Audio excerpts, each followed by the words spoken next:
जैन के यहाँ छापा गलती से पड़ गया और गलती सुधारने के लिए फिर पुष्पराज जैन के यहाँ दोबारा छापा पड़ गया। गलती से सबसे बड़ी देश की बरामदगी हो गई और फिर गलती सुधारने के लिए असली पुष्पराज जैन के यहाँ छापा डाल दिया गया। तो इस वक्त हमारे साथ इस छापेमारी की जो अंदर की असलियत है, जो कहानी है, उसका खुलासा करने के लिए, सारी डिटेल्स बताने के लिए हमारे साथ वरिष्ठ पत्रकार कह लीजिए, वरिष्ठ संपादक कह लीजिए, वरिष्ठ राजनीतिक विश्लेषक कह लीजिए, अशोक वानखेड़े जी हमारे साथ मौजूद है। सर आप नमस्कार, आपका स्वागत है। सर बताइए, इस वक्त उत्तर प्रदेश के चुनाव छापेमारी पर ही केंद्रित हो गए हैं, सारे मुद्दे किनारे, सब छापेमारी के सहारे।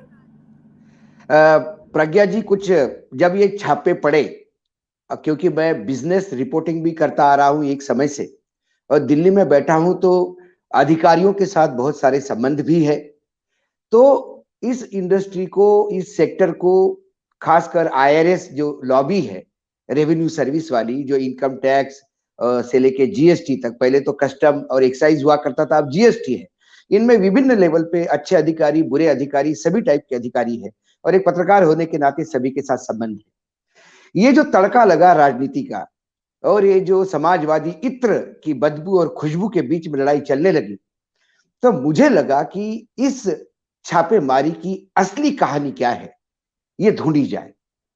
और जब ये मैं इसको ढूंढने लगा तो मुझे बहुत सारी चीजें मिली और उसमें ये पता पड़ा हमारे राजनीतिज्ञ तो मूर्ख है, ये तो यूं ही उस पे अपनी रोटी सेकने में लगे हुए थे। लेकिन ये चुनावी बहस से ज्यादा मेरे हिसाब से ये मामला देश के आर्थिक नीतियों से, देश में चल रहे भ्रष्टाचार से और देश में जो कालाबाजारी हो रही है और ये तमाम चीजें जो हो रही है उससे जुड़ा हुआ है। आरबीआई की रिपोर्ट कहती है कि कैश इन हैंड, लोगों के हाथ में पैसा जो नोटबंदी के पहले था उससे कई गुना ज्यादा पैसा है, ये आरबीआई की रिपोर्ट कहती है। और इस रिपोर्ट के लिए आरबीआई को कोई कैलकुलेशन नहीं करना होता है। जितना पैसा नोट छापता है आरबीआई, तो आरबीआई को पता है मार्केट में नोट कितने हैं, उसमें से तमाम बैंकों में जितना पैसा है वो माइनस करो तो जो बाकी बचा हुआ पैसा है वो लोगों के हाथ में। तो नोटबंदी के से ज्यादा पैसा लोगों के हाथ में होते हुए भी कैश की किल्लत क्यों है, जिसे बिजनेस टर्म में लिक्विडिटी क्राइसिस कहते हैं। और लिक्विडिटी क्राइसिस है इसलिए सरकार लगातार पैकेजेस घोषित करके लोगों के हाथ में पैसा पहुंचाने की बात करती है, लेकिन ये पैसा जब जाता है तो ये अंधे कुएं जैसा है, आवाज ही नहीं आता। पैसा जा रहा है लेकिन वो जिसका रिटर्न आना है, बाइंग पावर बढ़ना है, मार्केट में डिमांड बढ़नी है, ये तमाम चीजें जो है वो होती नजर नहीं आती। तो ये पैसा जाता कहां है?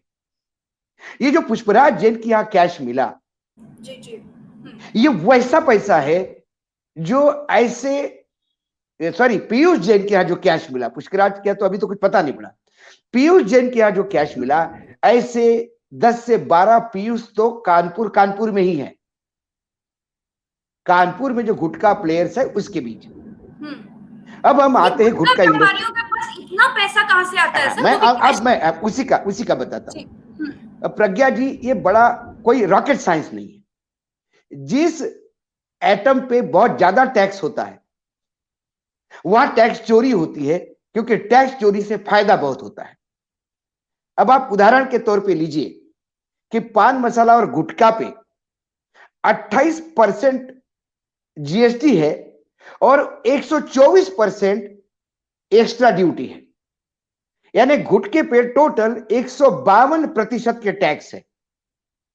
शिखर का जो छोटा पाउच जो 5 रुपए का उपभोक्ता खरीदता है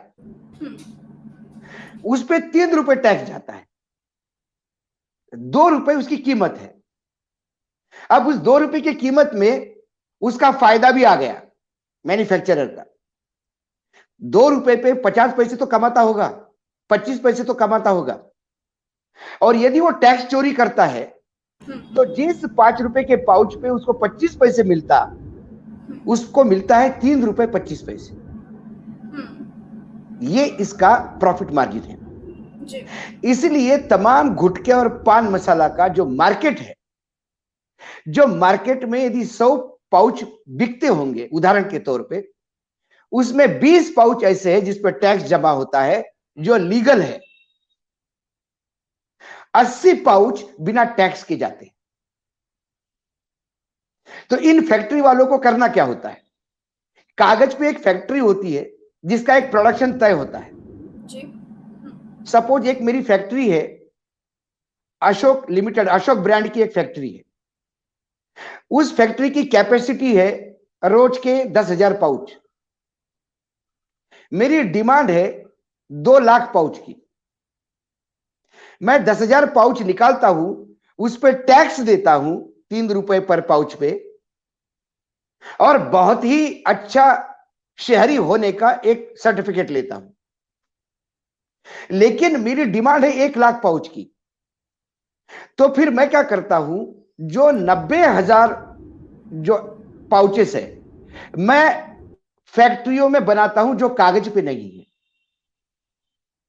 लेकिन बनता मेरा ही ब्रांड है, अशोक ब्रांड, बिकता मेरा ही ब्रांड है, बाकी सब इसी ब्रांड के साथ जाता है।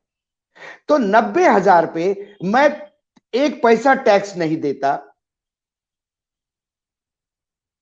इसी वजह से मेरा प्रॉफिट 25 पैसे से 3 रुपए 25 पैसे होता है 5 रुपए के पाउच।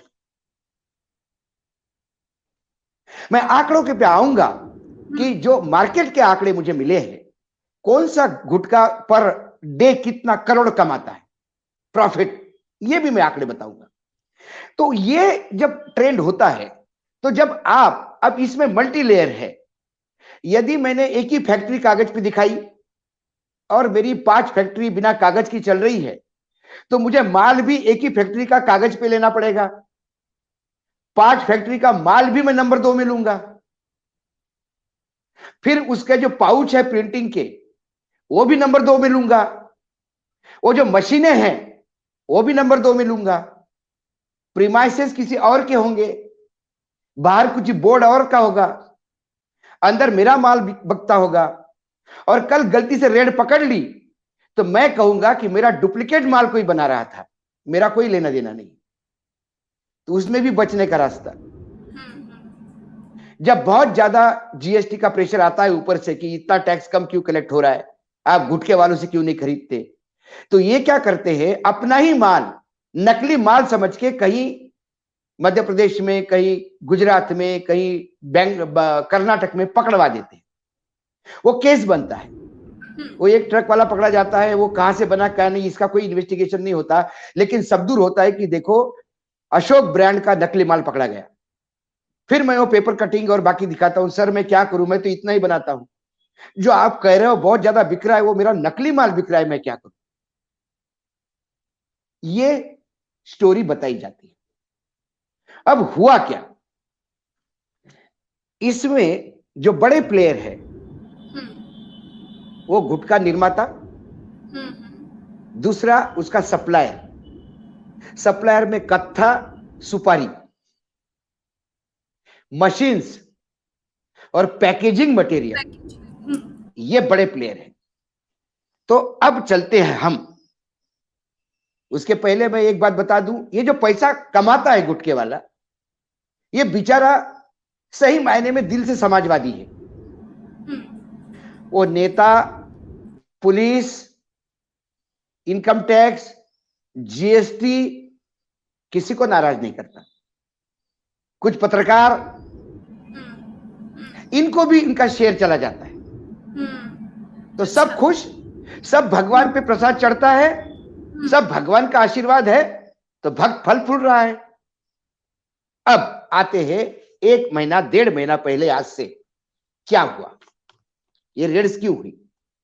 1.5 महीना पहले एक बहुत ही होनहार अधिकारी है, क्योंकि ये जो डिपार्टमेंट है इंटेलिजेंस का, वो है डायरेक्टरेट जनरल। तो अभी पड़ी सर, 1.5 महीने पहले की आप बात कर रहे हैं। मैं वही बता रहा हूं, मैं आपको लिंक दे रहा हूं अभी।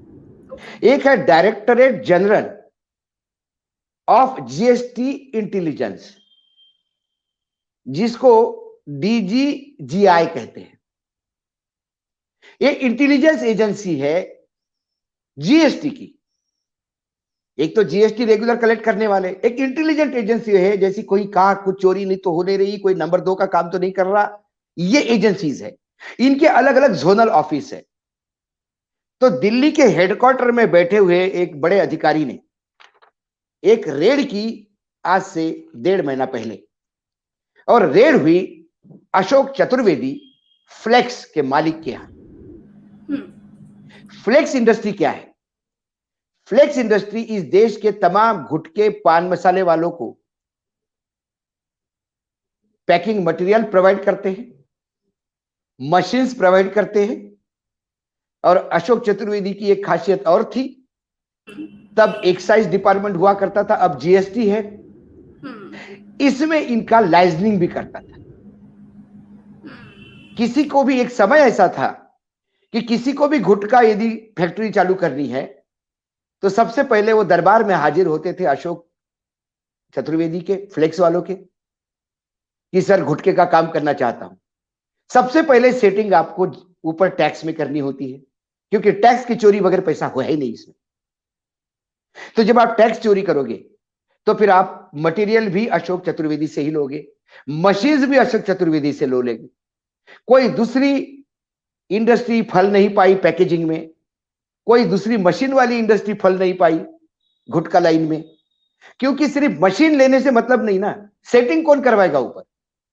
सेटिंग करवाने वाले अशोक चतुर्वेदी थे, अमर सिंह के मित्र थे, राजू शुक्ला के बहुत करीबी मित्र थे। आज विदेशों में व्यवसाय फैला हुआ है अशोक जी का। अशोक जी मेहमान नवाजी के लिए जाने जाते हैं। जो अशोक जी के मित्र हैं वो कहते हैं कि अशोक जी के पास जाओ तो दुनिया क्या है ये समझ में आती है। मेहमान नवाजी किसको कहते हैं? जो अय्याशी के जो सर्वोच्च जो स्थापित मापदंड है, जिसके बारे में हम सोच भी नहीं सकते, क्योंकि कुछ मापदंड तो वहां जाए बगैर दिखते भी नहीं है। ये तमाम चीजें वो करवाते हैं।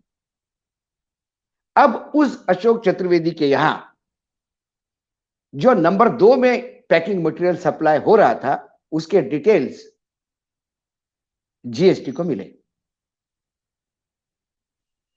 अशोक चतुर्वेदी जी ने तमाम लोगों को आगाह किया होगा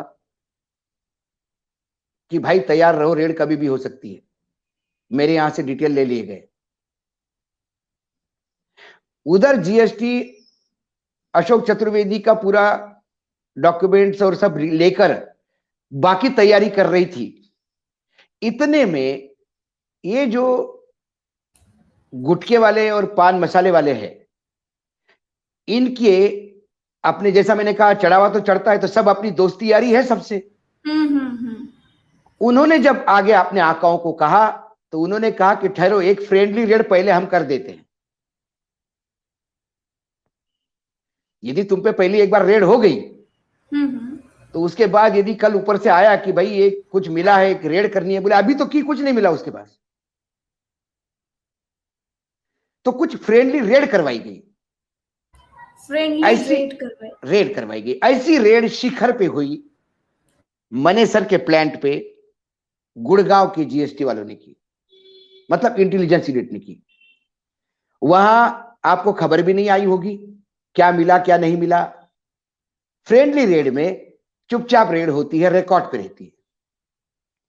फिर ऐसी ही एक दूसरी फ्रेंडली रेड एक और कंपनी पे हुई, जिसमें भी कुछ खबरें मार्केट में नहीं आई। लोग अपनी रेड करके तैयार थे कि कोई बड़ा आने के पहले तैयारी कर लो। अब एक पैरेलल स्टोरी दूसरी गुजरात चलते हैं। गुजरात में एक ट्रक पकड़ा गया, इंटेलिजेंस ने एक ट्रक पकड़ा। ट्रक में बिल्टी 50,000 रुपए के माल की थी। माल चेक किया तो लाखों का था। माल था शिखर गुटखे का। गुजरात से लोग ट्रक करते करते कानपुर पहुंचे। कानपुर में बालाजी ट्रांसपोर्ट है प्रवीण जैन की, वहां पहुंचे। वहां जब रेड हुई तो यह पाया गया कि वहां पे 200-250 बिल्टियां और मिली, जिसका मतलब इस ट्रक से, इसी कंपनी से काफी ट्रक निकले हैं। तो माल शिखर का था, शिखर वाले पहुंच गए और फिर हो गया कि साहब इसको ड्यूटी मानो, जो भी पेनल्टी देनी है दे दुआ के नक्की करो। तो 3 करोड़ 8 लाख रुपए की ड्यूटी पेनल्टी के साथ शिखर वालों से भरवा दी गई। माल वहां, बिल, वो केस वहां खत्म हो गया। लेकिन उस ट्रांसपोर्टर के पास कुछ डॉक्यूमेंट मिले जो पीयूष जैन के भी थे। तो इनको लगा ये गुजरात की पीयूष, तरफ से। हाँ, तो गुजरात वालों ने एक ट्रक पकड़ा जिसमें शिखर का माल था, 50,000 की बिल्टी थी, लाखों रुपए का माल था। उनको लगा ये नंबर 2 का माल है। उन्होंने माल ट्रेस करते करते पहुंच गए कानपुर, ट्रांसपोर्टर के यहाँ पहुंचे। ट्रांसपोर्ट जो बालाजी ट्रांसपोर्ट के जो प्रवीण जैन थे, उनकी जब डॉक्यूमेंट चेक किए तो ऐसे 200 ट्रक निकाले थे उन्होंने, 200-250 ट्रक। तो ये सब ट्रक का और सब पूरा हिसाब करके शिखर वालों को बुलवा के उनके ऊपर पेनाल्टी लगा के 3 करोड़ 8 लाख रुपए जमा हो गए और वो केस वहां बंद हो गया। लेकिन जब उस ट्रांसपोर्टर के यहाँ के डॉक्यूमेंट ढूंढ रहे थे तो उनको कुछ माल के डॉक्यूमेंट पीयूष जैन के मिले। तो ये पीयूष जैन के यहां पहुंच गए और पीयूष जैन के यहां पहुंच गए तो पीयूष जैन के यहां जो मिला उसकी आंखें खुल गई। अब ये पीयूष जैन के यहां जो पैसा मिला ये है किसका? इत्र की इंडस्ट्री में पीयूष जैन ने जो उसकी कैपेसिटी है बनाने की, उसके 50 गुना कैपेसिटी का माल भी बनाया तो 200-300 करोड़ रुपए का कैश का काम नहीं है। वो गुटके वालों को एक इंग्रेडिएंट सप्लाई करता है जिसका बिलिंग बहुत छोटा है। यदि किसी गुटके वाले का 100 रुपए का माल लगता होगा उसमें 10 रुपए का माल जो है वो इसेंस लगता है। लेकिन जैसा कि मैंने आपको पहले भी बताया कि गुटके में 20-80 का रेशो है। 20% माल बिल पे निकलता है, 80% माल बिना टैक्स का निकलता है। तो प्रज्ञा जी, जो माल बिना टैक्स का होता है और बिल का होता है, ये कैश की ट्रांजैक्शन होते हैं, ये चेक से हो नहीं सकते। क्योंकि आप, यदि मैंने नंबर 2 का माल बेचा तो आप इसको चेक कैसे दोगे और मैं कैसा लूंगा वो चेक? आपने बोला अशोक जी मुझे 1 ट्रक तो आप नंबर 1 में दीजिए और 5 ट्रक नंबर 2 में दीजिए। तो 5 ट्रक का पैसा क्या आप चेक दोगी तो मैं कौन से अकाउंट में दिखाऊंगा उसको? तो मैं वो कैश लेता हूं। तो मेरे पास एक कैश हैंडलर होता है। हर गुटके वाले का एक कैश हैंडलर है और अपने अपने एरिया का एक एक कैश हैंडलर है। वो उसका बहुत ही कॉन्फिडेंशियल आदमी होता है और ज्यादातर कैश हैंडलर जो है वो उनके एक अच्छे सप्लायर भी होते हैं। तो ये जो पीयूष जैन जो है ये शिखर वाले का कैश हैंडलर है, प्रवीण जी का। तो उसका वो कैश है ही नहीं। वो सिर्फ पार्किंग जैसा, एक पार्किंग जैसे पार्किंग ऑफिस के सामने पार्किंग होता है। वो जिसकी आप गाड़ी पार्क करते हो तो उसके यदि आप वैल्यू रखो तो 10 मर्सिडीज पार्क होती है, 25 मारुति है, 2 बलेरो है, तो उसका मालिक नहीं होता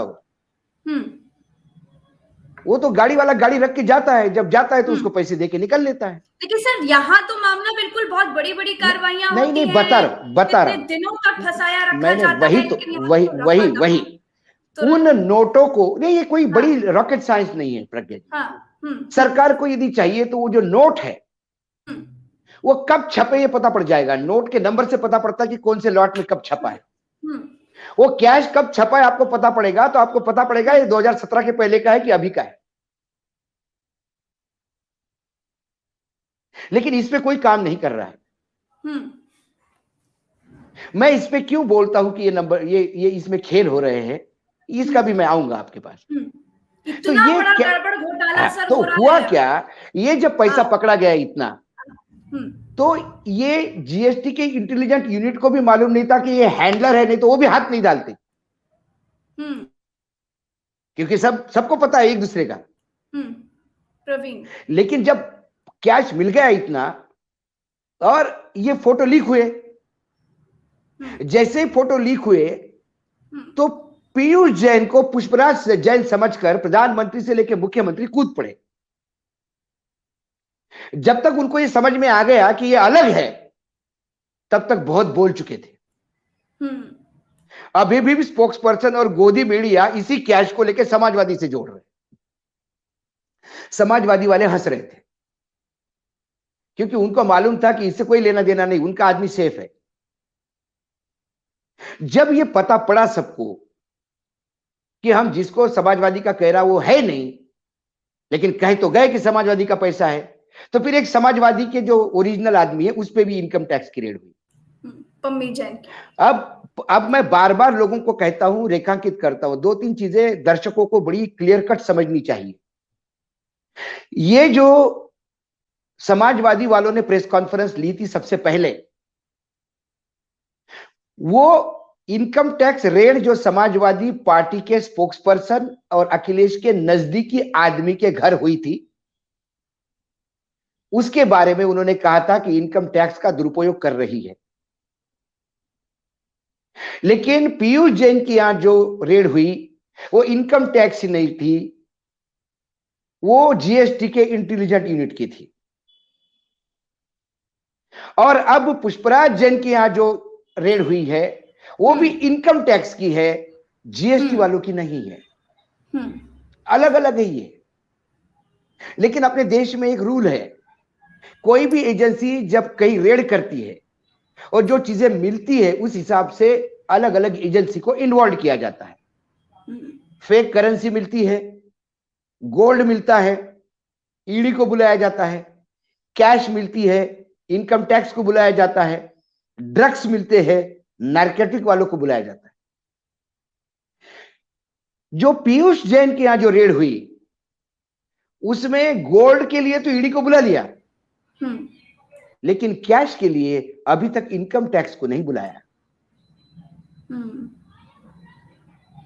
यह सवाल का जवाब सरकार दे, यह सवाल है। और इसका क्यों नहीं बुलाया मैं ये भी आपको थोड़ी देर बाद, 5 मिनट बाद ये भी बताने जा रहा हूं। तो अब यह हो रहा है, इत्र वालों पे रेड हो रही है, ट्रांसपोर्टर पे रेड हो रही है, लेकिन जो गुटखे वाले हैं जिनका मेन पैसे का खेल है वहां कोई हाथ नहीं डाल रहा है। सबसे बड़ा प्रॉब्लम ये है। अब मैं आपको ले चलता हूं गुटखा इंडस्ट्री पे। मैंने तो बताया जिसके पास कैश होता है वैसा। एक रेड और हो गई थी कमला पसंद वालों के यहां, और उनके हैंडलर थे रेणु मिश्रा, लेकिन वो इंफॉर्मेटिव हुई थी, फ्रेंडली रेड थी, तो वहां कुछ नहीं मिला, कुछ नहीं मिला। लेकिन शायद शिखर वालों ने ये किसी को बताया नहीं था कि पीयूष गोयल मेरा हैंडलर है, नहीं तो पीयूष पे भी नहीं होती। लोचा ये हुआ।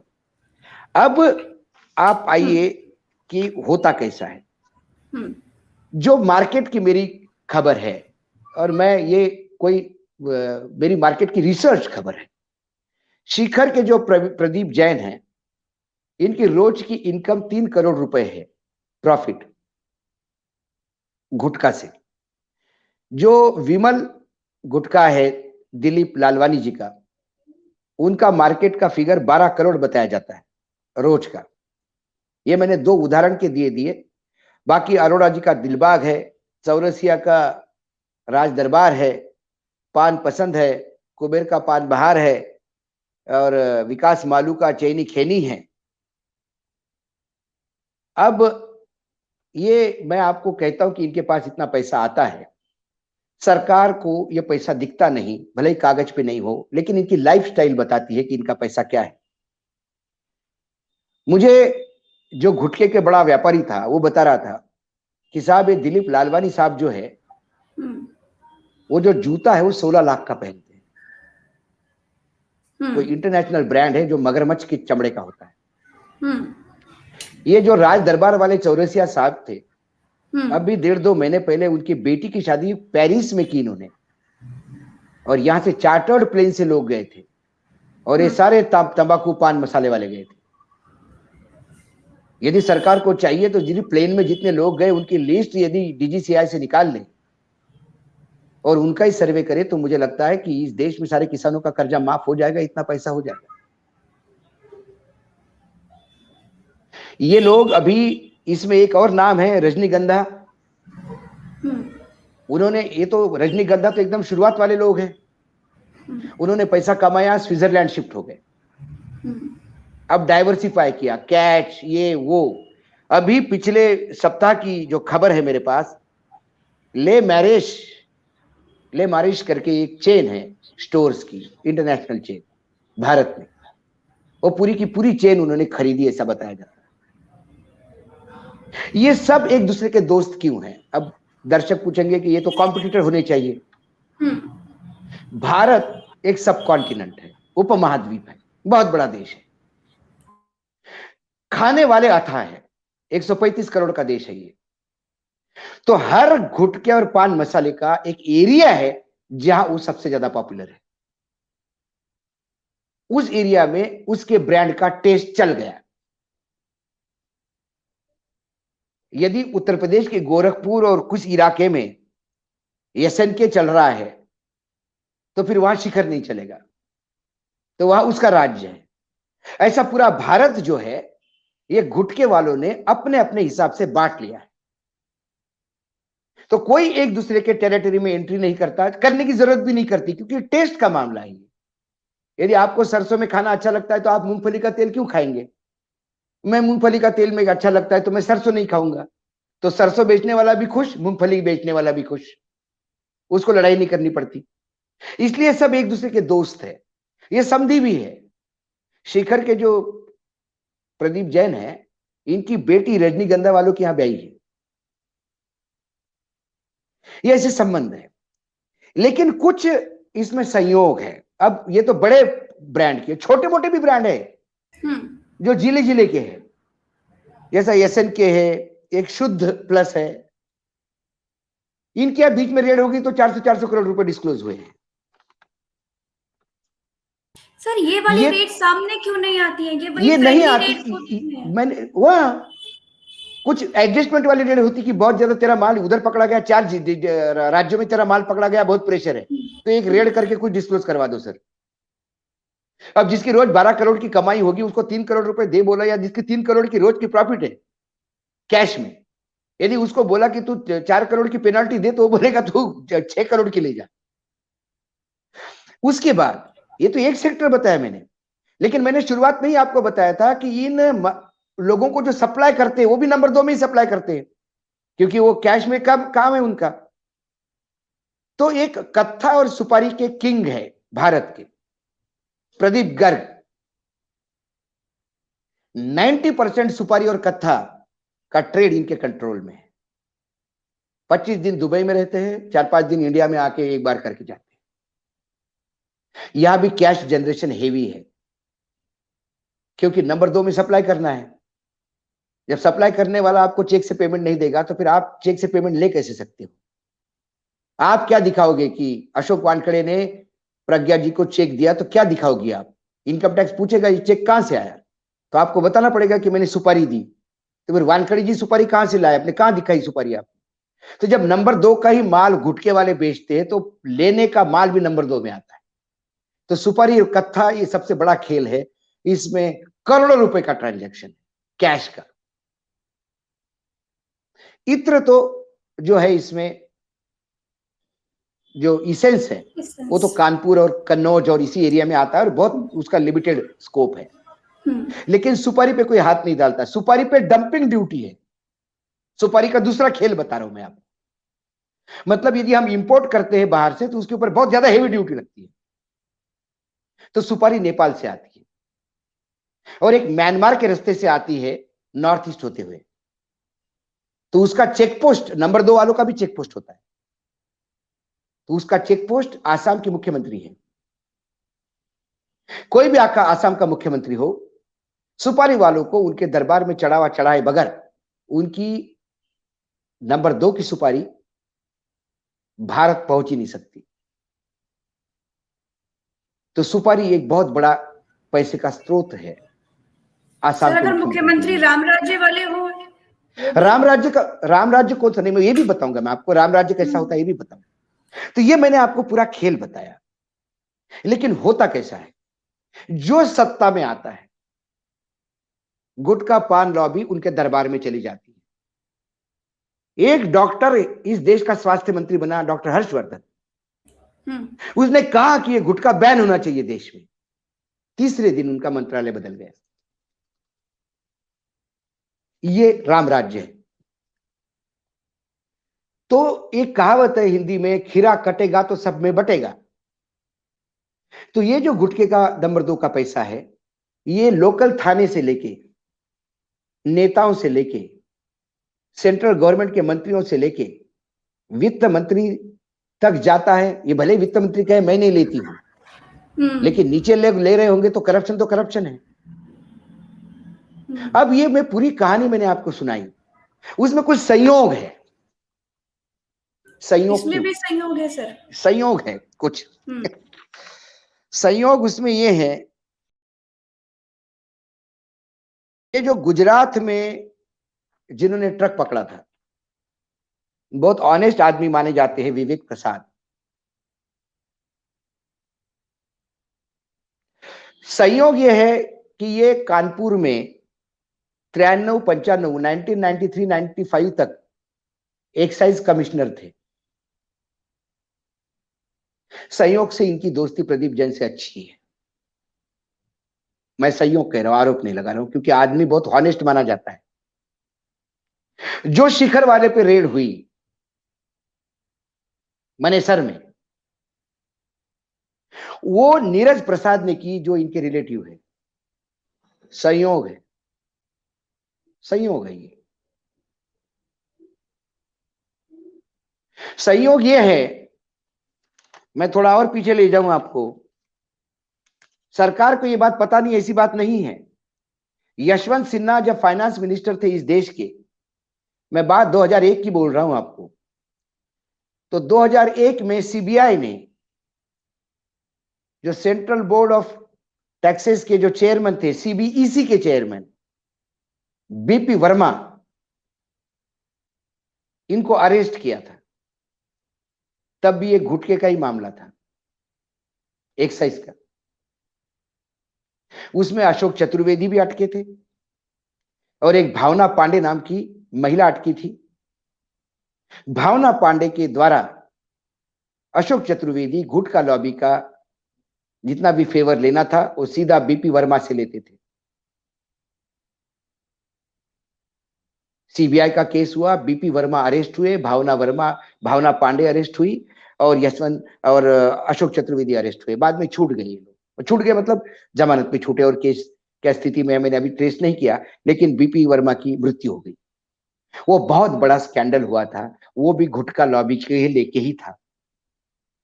तो 2001 के बाद 2021 तक 20 साल का समय बीत गया। हमारी शॉर्ट मेमोरी होती है, 20 साल में सब भूल गए कि क्या होता है क्या नहीं होता है।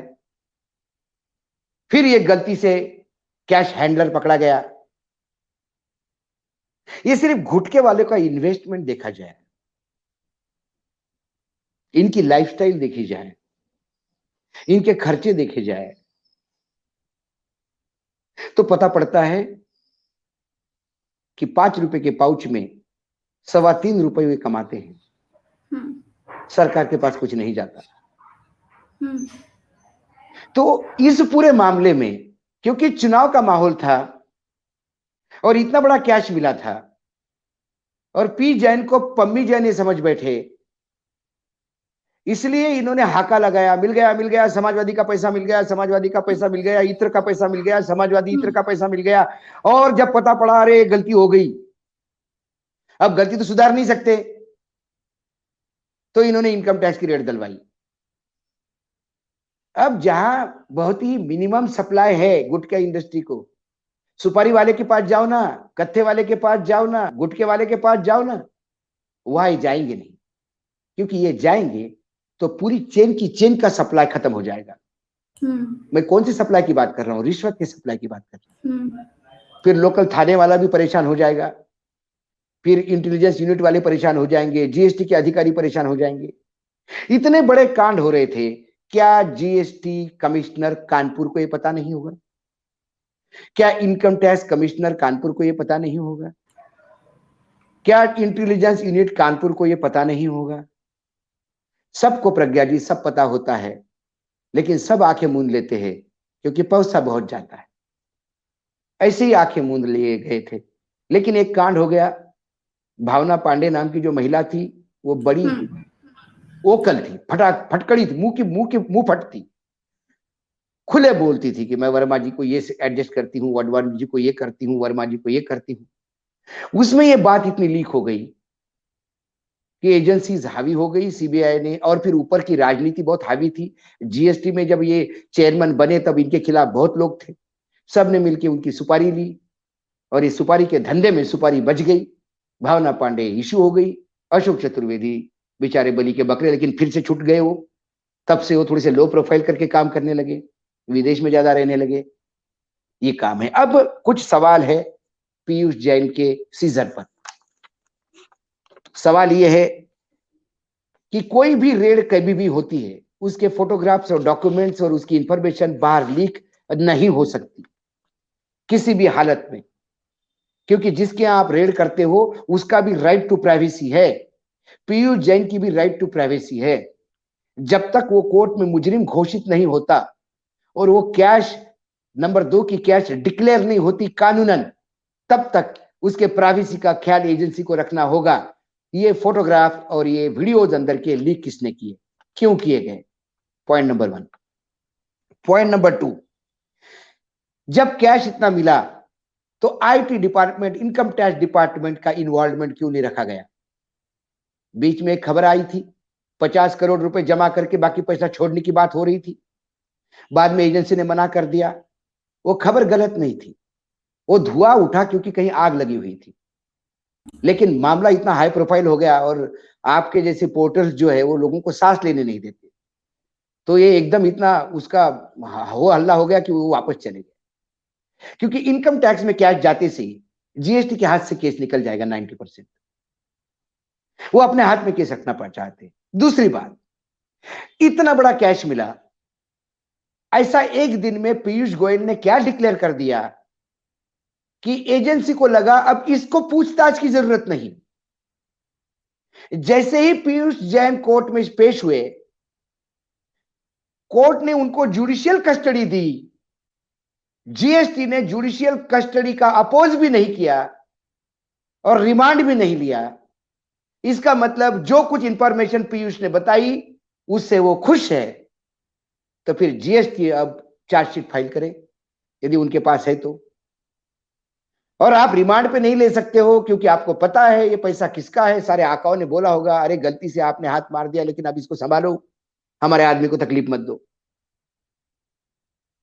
ये नग्न सत्य है। चंदा देवक हैं, ये आपके ये चंदा देवक भैया, ये आपको चढ़ावा चलाते, इसी के तो लेके मैं आपको कैश देता हूं सर, यही तो रखा हुआ था, मेरा बैंक है ये, मेरा ये चेस्ट है या मेरा ये लॉकर है, क्यों आप ऐसा कर रहे हैं? लेकिन एक बार तीर निकल चुका था, वीडियो बाहर, फोटोग्राफ क्लिप हो चुके थे और प्रधानमंत्री और मुख्यमंत्री ने नाम ले लेके बोलना शुरू कर दिया था। हाई प्रोफाइल हो गया तो अब हो गया। अब जहां रेड हुई, इसके पहले अखिलेश के लोगों पे रेड हुई, उसकी इंफॉर्मेशन क्यों नहीं आई बाहर? क्यों नहीं फोटोग्राफ बाहर आए? क्यों बातें नहीं हुई? अब जो पुष्पराज पे हुई रेड, क्यों एजेंसी चुप है? इनकम टैक्स बताए क्या क्या मिला? आप कमरे सील करके जा रहे हो, आपको अभी भी टाइम चाहिए। जिसके यहां कुछ नहीं मिल रहा उसको ढूंढने के लिए आपको और टाइम चाहिए, और जिसके यहां इतना मिला उसको आपने तुरंत रिमांड पे जुडिशियल कस्टडी दे दी। ये तमाम बातें बताती है कि इस सुगंध के धंधे में भ्रष्टाचार की कितनी दुर्गंध है, और ये भ्रष्टाचार की दुर्गंध ही है जिसको ये बार बार डब्बे में बंद करना चाहते हैं कि तक लोगों तक पहुंचे नहीं। सर, जिस देश में चारा घोटाला हो, बकरी चोरी हो, उसको बकरी चोरी, चारा घोटाला, तो ये तो कम से कम आपने उन लोगों ने घोटाला किया जो ऑर्गेनाइज नहीं है, जिन्होंने स्कूटर के नंबर पे बसें, स्कूटर के नंबर पे उन्होंने बसें भेजी है। लेकिन ये तो ऑर्गेनाइज रैकेट है गुटखा इंडस्ट्री का। यदि गवर्नमेंट ने इस पर ट्रैक किया, और मुझे नहीं मालूम कि ये शायद अमित शाह या नरेंद्र मोदी तक को भी पता होगा। मोदी जी को तो पता नहीं होगा जितना मैं मोदी जी को व्यक्तिगत रूप से जानता हूं। अमित शाह को हो सकता है पता हो, लेकिन फिर पार्टी चलानी होती है, बाकी ये सभी को पता है। इसीलिए गुटखा इंडस्ट्री शांत है। मैंने एक उदाहरण बताया था, बंबई में 2 साल पहले ट्रकों में बोरे पकड़े गए, कैश के, नोटों के बोरे, ट्रैफिक हवलदार ने पकड़े थे। आधे घंटे के अंदर केस रफा दफा हो गया, क्योंकि वो एक हवाला वाले का अंगड़िया का पैसा था, और उस अंगड़िया के पास सभी लोग हवाला पे जाते थे, सभी पार्टी के नेता। तो उन्होंने कहा कि अपनी दुकान बंद नहीं होनी चाहिए, इसलिए वो हवलदार को चुप करवाया गया। ये ऐसा ही ये मामला है। आप और हम यही हैं। चुनाव के नतीजे आने के बाद आप पूछोगे कि इस पुष्पेश जैन का क्या हुआ भाई, पीयूष जैन के पैसे क्या हुआ। आज कोई नहीं पूछता कि हैदराबाद में जो कैश मिली थी एक फार्मा इंडस्ट्री के यहाँ, जो रेमडेसिविर बेचता था, उसके भी ऐसे फोटो आए थे, हंगामा मच गया था। आज किसी को पता नहीं वो क्या हुआ। 3,000 केजी का ड्रग अडानी पोर्ट पे मिला, 21,000 करोड़ का, किसी को नहीं पता उसका आगे क्या हुआ। ये सारी खबरें दफनाई जाती है, केसेस दफनाए जाते हैं, हम भूल जाते हैं, नए शगुफे छोड़े जाते हैं, नए चीजों के पीछे हम बात, न्यूज, हमारे यहाँ फॉलोअप सिस्टम नहीं है। लेकिन प्रज्ञा जी, मैं चाहूंगा कि जैसा आप रिपोर्टिंग करते हैं, ये आखिर तक, चाहे 5 साल तक हो, इस पीयूष जैन के कैश के पीछे आप लगे रहिएगा। आपको मजेशीर और बेहतरीन खबरें मिलेगी कि कैसे कैसे अपने देश में भ्रष्टाचार में लिप्त सारे डिपार्टमेंट हैं, और जब कोई पकड़ा जाता है तो वो पकड़वाया जाता है, पकड़ा नहीं जाता। क्योंकि जहां पकड़ना होता है वहां तो ये छोड़ देते हैं, क्योंकि चढ़ावा जो लगातार चढ़ते हैं। एक सरकार ने सर्वे करना चाहिए, जितने भी IRS ऑफिसर्स है, रेवेन्यू सर्विस वाले, इनके कितने बच्चे विदेश में पढ़ रहे हैं, ये सर्वे किया तो भी आंखें खुल जाएगी। कितने लोन लेके जा रहे हैं, कितने अपने पैसे से जा रहे हैं, कितने गुटखे वाले के पैसे से पल रहे हैं। ये जो गुटखा खा खा के कैंसर होता है, जिस गुटखे से पूरा देश परेशान है। जब आप एक आदमी गुटखा खाता है 5 रुपए का पाउच, तो 3 रुपए की रिश्वत जनरेट करता है, और जो 3 रुपए की रिश्वत जब 300 करोड़ की होती है तो ये गिने चुने लोगों में बंटती है। आपके बच्चे तो भूखे मरते हैं, उनको तो सेंट्रल स्कूल का भी नसीब नहीं होता एजुकेशन, और जो ये 300 करोड़ में पैसा खाते हैं उनके बच्चे विदेश में पढ़ते हैं। ये नग्न सत्य है। कुछ सवाल थे मेरे मन में, कुछ मैंने उठाए, कुछ नाम मैंने लिए, इसके लिए मैं खुद स्वयं जिम्मेदार हूं। मैं आज चैनल पे फिर एक बार कहता हूं, इसमें प्रज्ञा का पन्ना या प्रज्ञा मिश्रा या प्रज्ञा का चैनल जो है उसका कोई दोष नहीं। ये मैं स्वयं इसका जिम्मेदारी वहन करूंगा यदि कोई इस पे कुछ बात करना चाहे। लेकिन मैं चाहूंगा कि भारत सरकार इसको सीरियसली ले, और इधर उधर लट न मारते हुए सीधा चोर को पकड़े। कभी इत्र वालों को पकड़ा, कभी क्या पकड़ा, जैसा ड्रग में पेडलर को पकड़ते, वो ड्रग सप्लायर को पकड़ते जिसके पास 4 ग्राम मिलता है। जो सरकार ऑक्सीजन मिले बिना मरे हुए लोगों को मरा हुआ ना माने, ऑक्सीजन की कमी ना माने, वो सरकार इतने बड़े भ्रष्टाचार को जो इस वक्त आप खुलासा कर रहे हैं सर, इस पर कुछ करेगी? अपेक्षा रखना, आशा करना, लोगों को जगाना। हमने लोगों को आज प्रज्ञा तुम्हारे प्रोग्राम के द्वारा मैंने एक अपील की है लोगों को, ये सवाल पूछिएगा। ये सवाल आप भाजपा के हैं तो भी अपने नेताओं को पूछिएगा, क्योंकि ये जो पैसा जनरेट हो रहा है गुटखे का, ये पैसा कोई अच्छा पैसा नहीं है। It's a dirty money. पैसा 2 प्रकार के होता है। जो अत्तर बेच के यदि नंबर 2 कर रहा होगा तो वो खुशबू फैला के नंबर 2 कह रहा है, तो उससे नुकसान तो नहीं होता। लेकिन आप जहर बेच के पैसा जनरेट कर रहे हो, और उस रिश्वत से कई लोग पल रहे हैं। तो इस रिश्वत के पैसे पे कहीं ना कहीं हॉल्ट लगाना होगा। आज उत्तर प्रदेश में यदि बदहाली है, उत्तर प्रदेश 3 नंबर पे गरीबी है। उत्तर प्रदेश गरीबी नहीं, उत्तर प्रदेश सबसे ज्यादा रईस राज्य घोषित हो सकता है यदि गुटखे वालों पे घुटना रख दे मुख्यमंत्री। लेकिन क्या करो, कोई कहता है गोरखपुर में बड़े बड़े अच्छे संबंध है, मेरा कौन क्या बिगाड़ लेगा। जब लोग संबंध ऐसे बना लेते हैं तो फिर घिन आती है नेताओं पे, घिन आती है उनके डुप्लीकेट बोलने पे। तो ये कुछ इंफॉर्मेशन मेरे पास थी, मुझे लगा कि तुम्हारे चैनल पे मुझे शेयर करनी चाहिए। तुमने मुझे शेयर करने के लिए जगह दी। आज की डेट में प्रज्ञा सच्चाई बताने के लिए भी जगह नहीं मिलती। इसके लिए मैं बिल्कुल धन्यवाद सही देता बात हूं तुम्हें कि तुमने मुझे जगह दी, समय दिया और मैं ये बात तुम्हारे तक लाऊं। ये टोटल खेल था, इसलिए इसमें राजनीति नहीं है। पैसा किसका नहीं था? पैसा गुटके वाले का था, पैसा तमाम भ्रष्ट लोगों का था। लेकिन राजनीतिज्ञों ने इसमें गेम खेलने का प्रयास किया, भाजपा ने गेम खेलने का प्रयास किया, भाजपा फंस गई। अब जो इनकम टैक्स की रेड हो रही है वो लिपापोती है। आप इनकम टैक्स की सांप जाने के बाद लट पीट रहे हो। आपको वाकई सांप को मारना है तो आपको ना इस पीयूष को पकड़ना है, ना आपको किसी सुपारी वाले को पकड़ना है। आपको पकड़ना है तो गुटके वाले को पकड़ना है।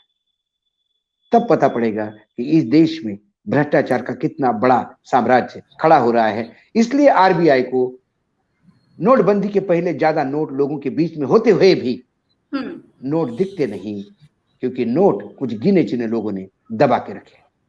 जी, सवाल ये बहुत आज इतना बहुत ही। शुक्रिया अशोक जी। धन्यवाद। आपने जो इस धन्यवाद। वक्त पर इतना बड़ा खुलासा किया है, ये मुझे लग रहा है इससे सरकार के कान खुल जाएंगे, आंखें खुल जाएंगी और जरूर इस पर कुछ जरूर करना चाहिए। तो इस वक्त पर बड़े बड़े पत्रकार शांत बैठे हुए हैं, झूठ को सच बचाने के चक्कर में झूठ पे झूठ बोलते जा रहे हैं, और इसी जगह पर अशोक वानखेड़े जी हैं जिन्होंने इतनी बड़े भ्रष्टाचार की जो चेन है, जो सच्चाई है, वो आपके सामने लाकर रख दी है। तो देश में इस तरह के जो पत्रकार हैं उन सभी को मेरा नमन है, प्रणाम है। थैंक यू अशोक जी। और आज हमारे साथ अशोक जी थे। ये जो छापेमारी हो रही है, इसको लेकर जो सच्चाई है वो आपको दिखा रहे थे। आज के लिए इतना ही, नमस्कार।